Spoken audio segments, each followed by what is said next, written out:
Hello everyone, welcome back to another episode of NISHANA'S recipe notes. ഇന്ന് ഞാൻ വന്നിട്ടുള്ളത് ഒരു പുഡിംഗ് റെസിപ്പിയുമായിട്ടാണ്. Coffee pudding. ഇത് വളരെ എളുപ്പത്തിൽ വളരെ കുറഞ്ഞ ഇൻഗ്രീഡിയൻസ് വെച്ചിട്ട് നമുക്ക് തയ്യാറാക്കിയെടുക്കാം.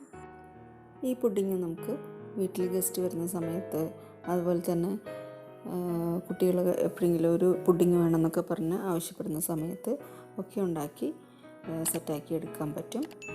വളരെ ഈസിയാണ്. അപ്പോൾ ഇതിന് വേണ്ട ഇൻഗ്രീഡിയൻസ് എന്തൊക്കെയാണെന്ന് നമുക്ക് നോക്കാം. അപ്പോൾ ഈ പുഡിംഗ് തയ്യാറാക്കാനായിട്ട് നമുക്ക് വേണ്ട ഇൻഗ്രീഡിയൻസ് 1 ലിറ്റർ പാല്, ചൈന ഗ്രാസ് ഒരു 10 ഗ്രാം, 1/2 കപ്പ് പഞ്ചസാര, പിന്നെ കോഫി പൗഡർ. അപ്പോൾ ഞാനിവിടെ നെസ്കഫെ ക്ലാസിക് ബ്രാൻഡാണ് എടുത്തിട്ടുള്ളത്. അപ്പോൾ ആദ്യം നമുക്കൊരു സോസ് പാനിലോട്ട് ഈ ചൈന ഗ്രാസ് ചേർത്ത് കൊടുക്കാം. കുറച്ച് വെള്ളം ഒഴിച്ചിട്ട് അതൊന്ന് മെൽറ്റ് ചെയ്യണം. അതേസമയം തന്നെ മറ്റൊരു സോസ് പാനിലേക്ക് നമുക്ക് പാൽ ഒഴിച്ചു കൊടുക്കാം. ഷുഗർ കൂടെ ചേർത്ത് കൊടുത്തിട്ട് ഒന്ന് ബോയിൽ ചെയ്യാൻ വയ്ക്കാം. നന്നായിട്ടൊന്ന് ഇളക്കി കൊടുക്കുക.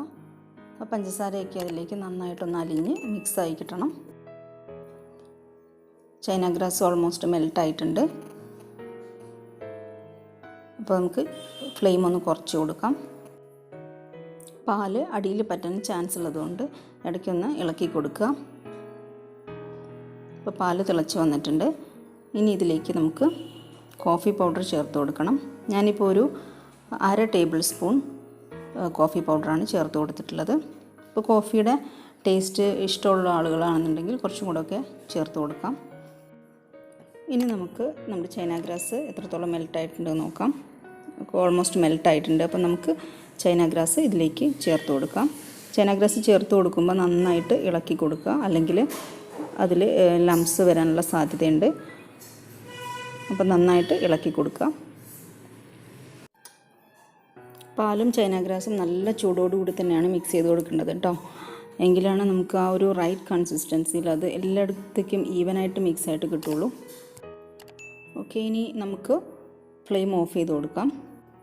ഇനി ഈ പുഡിങ് ഒന്ന് സെറ്റാക്കി എടുക്കാൻ വേണ്ടിയിട്ട് നമുക്കൊരു ട്രേയിലേക്ക് ഒഴിച്ചു കൊടുക്കണം. അപ്പം ഞാനതിന് വേണ്ടി ഒരു ഗ്ലാസിൻ്റെ ട്രേ എടുത്തിട്ടുണ്ട് ഇവിടെ. അതിലേക്ക് ഈ കൂട്ട് കംപ്ലീറ്റ് ആയിട്ട് ഒഴിച്ചു കൊടുക്കുന്നുണ്ട്. ഇനി ഈ കൂട്ട് നമുക്ക് കുറച്ച് സമയം ഇങ്ങനെ തന്നെ റെസ്റ്റ് ചെയ്യാൻ വയ്ക്കാം. കുറച്ചൊന്ന് ചൂടാറി തണുത്തതിന് ശേഷം ഒന്ന് റൂം ടെമ്പറേച്ചറിലോട്ട് വന്നതിന് ശേഷം നമുക്ക് ഫ്രിഡ്ജിലേക്ക് മാറ്റാം.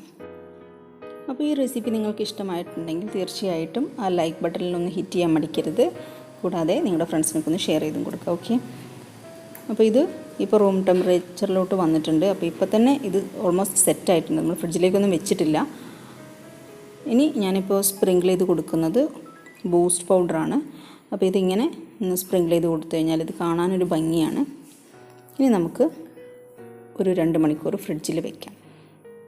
അപ്പോൾ അത് നന്നായിട്ടൊന്ന് സെറ്റായി കിട്ടും. ഇപ്പോൾ 2 മണിക്കൂറിന് ശേഷം ഞാൻ എടുത്ത് നോക്കുമ്പോൾ ഇങ്ങനെയാണ് നമ്മളെ പുഡിങ് ഇരിക്കുന്നത്. നന്നായിട്ട് സെറ്റായിട്ടുണ്ട്.